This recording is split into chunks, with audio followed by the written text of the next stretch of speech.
semua, kembali lagi bersama saya Leslie Runda sebagai moderator anda untuk episod kali ini.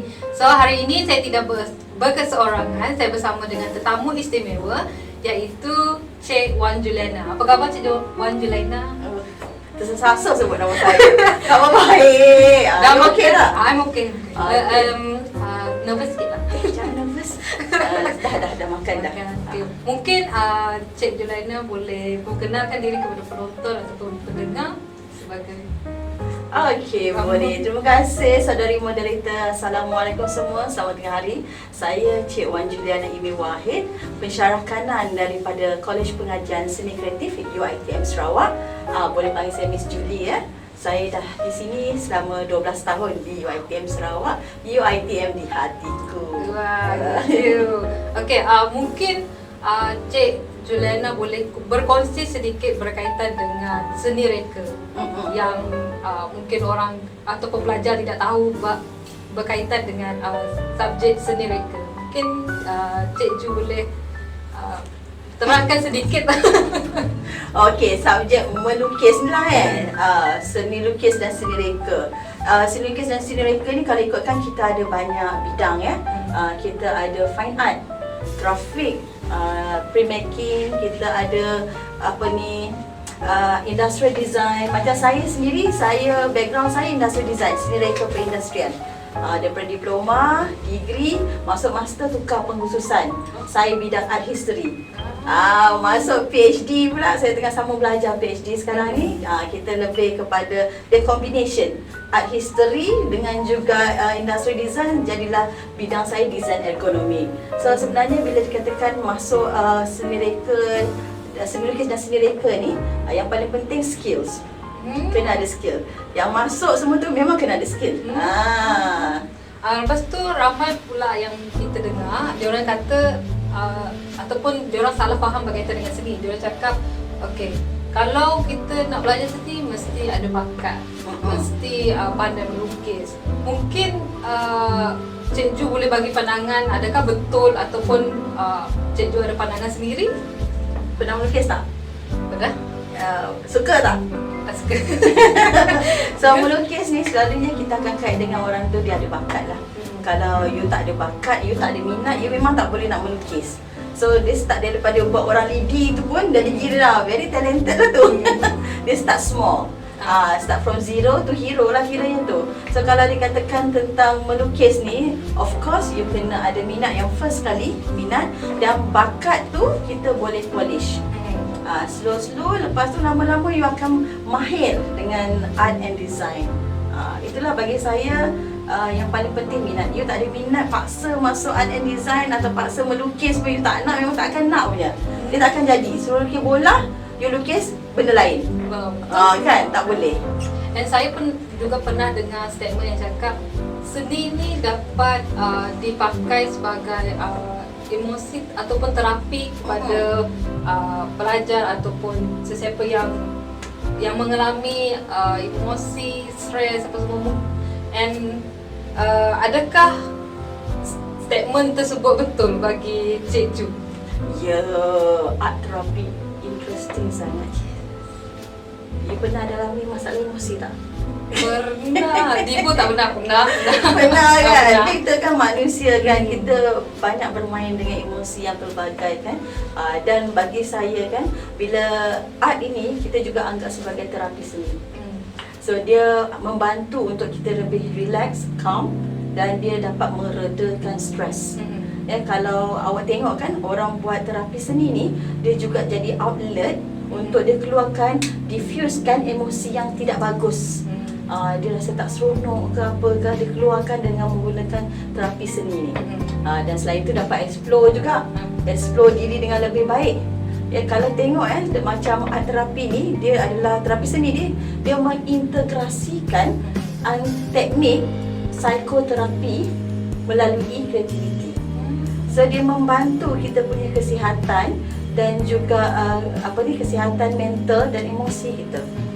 Kalau menurut kepada Art Therapy Association, dia mengatakan bahawa melalui art terapi ini jugalah dia dapat membantu manusia untuk membantu daripada segi dia punya explore diri lagi, kesihatan mental, fizikal dan juga emosi. Sangat baik.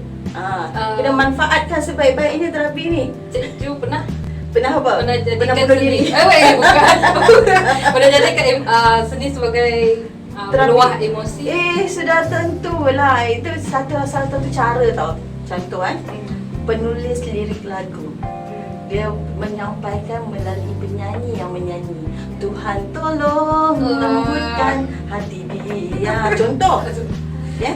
Kita pula ni kalau you kata-kata tu yang tak boleh diluahkan, emosi tak dapat diluahkan melalui kata-kata, kita luahkan melalui lukisan. Melukis So lah. kiranya lukisan tu ada 1001 cerita di sebalik lukisan. Yes, awak lukis I love you, love. Lukis tu faham dah tu ada isi hati yang tersirat tu. Faham tak? So kadang-kadang orang tak tahu bahawa art terapi ni macam melukis tu dia boleh juga membantu healing proses. Saya bagi contoh. Artis semasa zaman post-impressionist, Vincent Van Gogh. Pernah dengar tak nama dia? Tak pernah dengar. Nama saya pernah dengar? Okay, Vincent Van Gogh, artis post-impressionist, world famous artist. Masa umur dia 35 tahun, dia mengalami mental breakdown. Teruk sangat. Dia ada alami krisis hidup. So sampai ke tahap dia memotong telinga sebelah kiri dia. Dia stres sangat tu, dia macam-macam masalah yang berlaku. So apa yang sampai satu hari, sampai ke satu tahap, dia dimasukkan ke psychiatric hospital. Di dalam hospital tu, dia jadikan painting ni as a remedy for him. Antara lukisan yang terkenal yang dihasilkan semasa dia dekat hospital itu adalah Starry Night. Pernah dengar tak Starry Night? Nanti buka balik tengok, memang ada. So itu salah satu cara lah yang menggunakan art as a therapy. Kalau ada mana-mana pelajar ke sesiapa you sendiri kan, kalau rasa macam stres kan, cuba conting sikit doodle, dia akan rasa relax. Betul. Ada lagi banyak sangat contoh sebab tajuk ni art terapi kan. Boleh. Saya juga mengajar subjek mural kickstart co-curriculum di Unimas. Kebanyakan pelajar yang enroll subjek tu adalah pelajar yang bukan orang art. Tak ada art background at all. No. Dan diorang ni budak sains, budak medik, budak psikologi, budak engineering. Tapi bila dia masuk kelas ni dan dia kena buat refleksi terhadap subjek tu. So apa yang dia katakan, dia rasa seronok, dia rasa masuk kelas ni macam terapi untuk diorang. Macam lah banyak sangat masalah dunia kan. Kan? Dia rasa terapi, dia rasa enjoy. Bila diorang mix colour tu, blend colour tu, dia rasa macam seronok, semua masalah hilang. So itulah dia salah satu cara lah sebenarnya as a medium for you to channel all your emotion. Betul. So saya pun boleh lah ikut kelas. Boleh, masuk kelas saya. So ada jugalah statement yang saya dengar, banyak betul statement yang saya Banyak sangat dengar, jangan percaya lah. yang statement tu cakap pelajar kalau nak ambil subjek seni mesti takkan ada masa depan. Selalunya yang ni diberi oleh ataupun selalu kita dengar dari mulut-mulut mak ibu bapa lah cakap ambil seni bukannya ada masa depan. Sebab dia orang hanya tengok okey seni ni kita lukis. Dia bukan ada jabatan kerja yang lebih bagus. Apa pandangan Cik Ju terhadap statement yang tadi? Terima kasih. Banyak dah sebenarnya saya dengar mitos. Kita panggil itu mitos. Mitos. Saya ni hasil graduan UiTM. Orang seni. Saya daripada diploma, saya industrial design. Diploma sehinggalah saya master dan sekarang pun saya tengah buat PhD. Saya pun masih lagi dalam bidang art juga. So kalau dikatakan tak ada untuk cari makan tu, ya kan, tak boleh nak menjamin masa depan tu, actually it depends on the people. Kan? Macam student kami, ya, bila mereka final year student, ya, di Kolej Pengajian Seni Kreatif, diorang akan buat diploma show. So di mana mereka mempamerkan hasil karya dan kita jemput art collector, kita jemput orang ramai untuk datang dan pada masa sama dia orang jual juga artwork mereka. Okey, itu satu contoh. Ada lagi artis kami yang jadi artis pun yang menjual hasil karya mereka hingga beratus ribu. Ya, bukan calang-calang lah. Ada juga yang jadi freelancer. yang menjual karya mereka sampai peringkat international. Ada lagi. Kalau nak cakap mitos kan, mitos kita dengar mulut orang kan, hearsay kan. Ada cakap yang juga bakat yang mereka ada tu, dia buka pula galeri seni di tempat masing-masing. So sebenarnya adalah dia bergantung kepada macam mana kita nak mempromosikan. Kita dah ada bakat. Macam mana kita nak mempromosikan apa bakat yang kita ada tu supaya orang tahu. Itu sebenarnya lah, tak kisah apa-apa pekerjaan pun sekarang ni kan agak getir juga kan. Kita kena usahalah towards it. Kita kena promote diri kita supaya orang pun tahu apa yang kita buat. Same goes to kita punya artis ni, bakat artis ni pun sama juga. Ya, metode daripada zaman saya belajar dulu pun orang cakap benda yang sama. Tapi itulah, it depends lah macam mana you bawa diri you. Saya nak tanya, Cik Ju kan, Cik Ju cakap Cik Ju minat dalam seni. Mungkin Cik Ju boleh kongsi siapa pelukis yang jadi inspirasi Cik Ju untuk melukis, untuk ambil subjek. Inspirasi melukis lah ni? Kalau dia kata inspirasi menyanyi lain pula. Okey, kalau inspirasi melukis, kalau artis international, saya memang suka Vincent Van Gogh. Saya suka teknik yang diguna pakai, cerita sebaliknya, penggunaan warna yang diletakkan pun dia ada kisah dia. Dia ada kisah dia. Dia banyak mempengaruhi hasil karya saya jugalah. Kalau biasanya bila saya menghasilkan karya, saya banyak menggunakan teknik ataupun banyak saya mendapat inspirasi daripada teknik dan karya yang lebih kurang macam Vincent Van Gogh.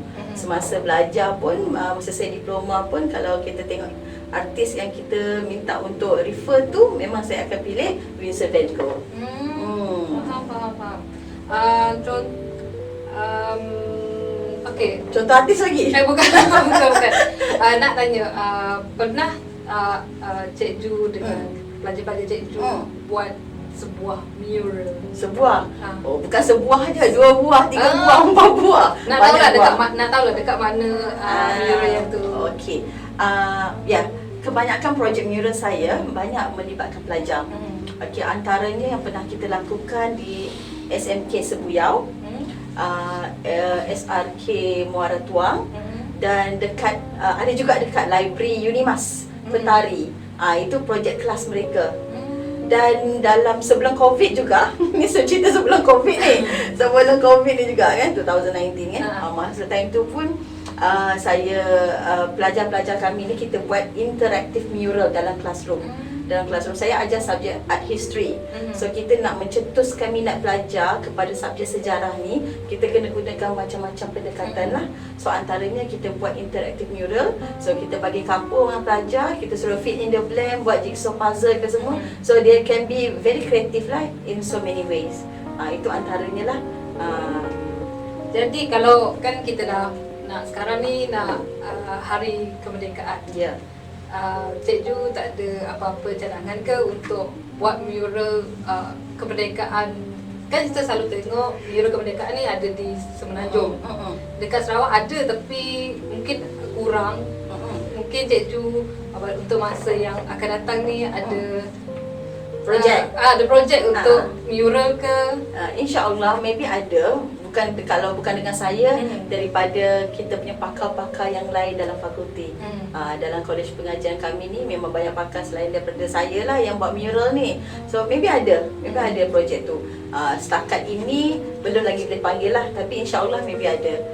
Kemerdekaan ke apa raya pun boleh.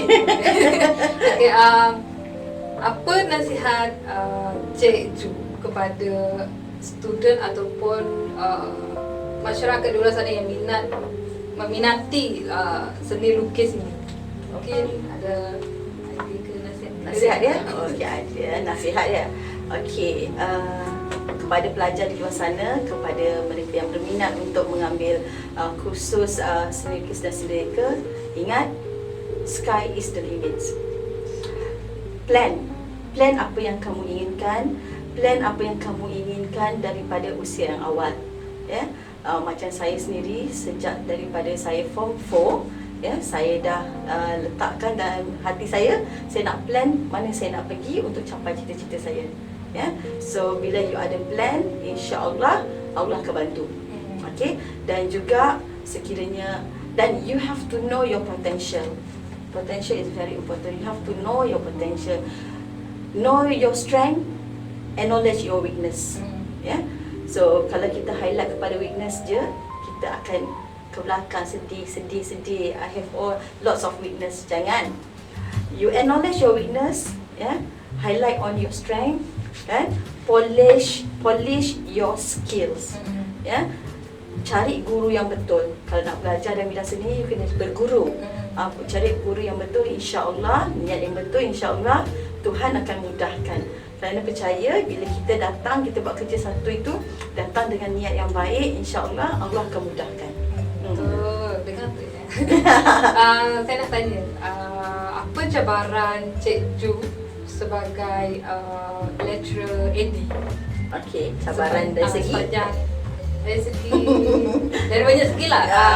Sepanjang Cik Ju mengajar ataupun sepanjang Cik Ju menjadi seorang lecturer.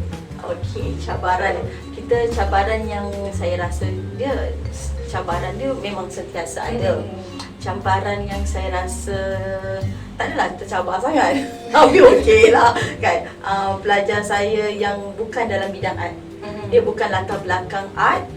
Itu kita ambil masa sedikit untuk membantu mereka. Sebab diorang ni sebab kita tahu bukan sahaja minat dan you kena ada skill kita boleh polish kan. Tapi kalau budak yang pelajar yang langsung tak ada skills itu tapi dia ada minat, so kita bantu dia daripada cara untuk memahami itu daripada awal lagi, lebih detail lagi, lebih komprehensif lagi. Kita nak bantu pelajar ini. Itu antara cabaran lah. Dia kalau compare dengan pelajar yang ada background art, dia senang sikit kita nak ajar mereka. Tapi alhamdulillah setakat ni pelajar-pelajar kami dapat mengharungi getir hidup kehidupan lah dekat fakulti. Betul. Tapi ramai macam saya lah. Saya juga minat melukis. Tapi saya minat melukis macam doodle semua tu. Tapi untuk bahagian yang painting saya agak kurang. Tapi saya ada kawan yang minat juga melukis. Tapi dia selalu cakap, best lah Les, nama saya Les. Best lah Les. Pandai ada bakat melukis, pandai mewarna, pandai apa semua. Lepas tu saya cakap, actually melukis ini bukan sekadar memerlukan bakat. Tapi kalau kita dah ada minat, boleh melukis. Macam saya pandai melukis tapi tak pandai painting. Macam selalunya saya tengok dekat TikTok. TikTok kan banyak idea-idea yang baru. TikTokers. Saya hanya scroll TikTok. So diorang majority saya tengok yang pelukis. Ada yang pandai dari segi painting, ada juga pandai dari segi melukis. Jadi saya agak ada sikit lah kecewa sikit dengan kawan saya sebab dia cakap kau pandai melukis jadi kau bolehlah nampakkan tu nice apa semua. Tu saya cakap tak semua sebenarnya. Tak semua yang saya tahu. Dia sebenarnya kan doodle is part of art as well. Doodle art. Saya minat doodle art sebab bagi saya doodle art itu more casual in drawing and sketching. So kita boleh interpret anything that apa-apa saja yang dalam mind kita ni kita boleh interpret sesuka hati. So art ni kan dia sebenarnya bila you kata you buat doodle you rasa macam seronok kan, macam terapi kan. Dia tak semestinya nak bersaing dengan orang. Kau buat bagus lagi, aku buat tak bagus. No. You nak terapi untuk diri you je. Kan kita don't ever compare with others. Bila you compare with others, you akan rasa macam you tak ada apa-apa. Tak ada. You dah ada talent dah cukup. It's good enough. Betul. Maaf Cik Ju, setakat ni saja kita punya sembang santai. So lain kali mungkin ada topik-topik yang menarik. Pihak kami mungkin akan membawa Cik Ju untuk sembang santai bersama saya ataupun bersama orang lain. So terima kasih Cik Ju sebab sudi meluangkan masa untuk podcast kami hari ini. Dan terima kasih juga untuk maklumat dan pengetahuan tentang seni reka ataupun seni terapi kepada penonton dan pendengar. Dan sampai sini saja kami punya podcast, dan sekiranya anda suka akan video ini, like dan share dan subscribe. Bye bye.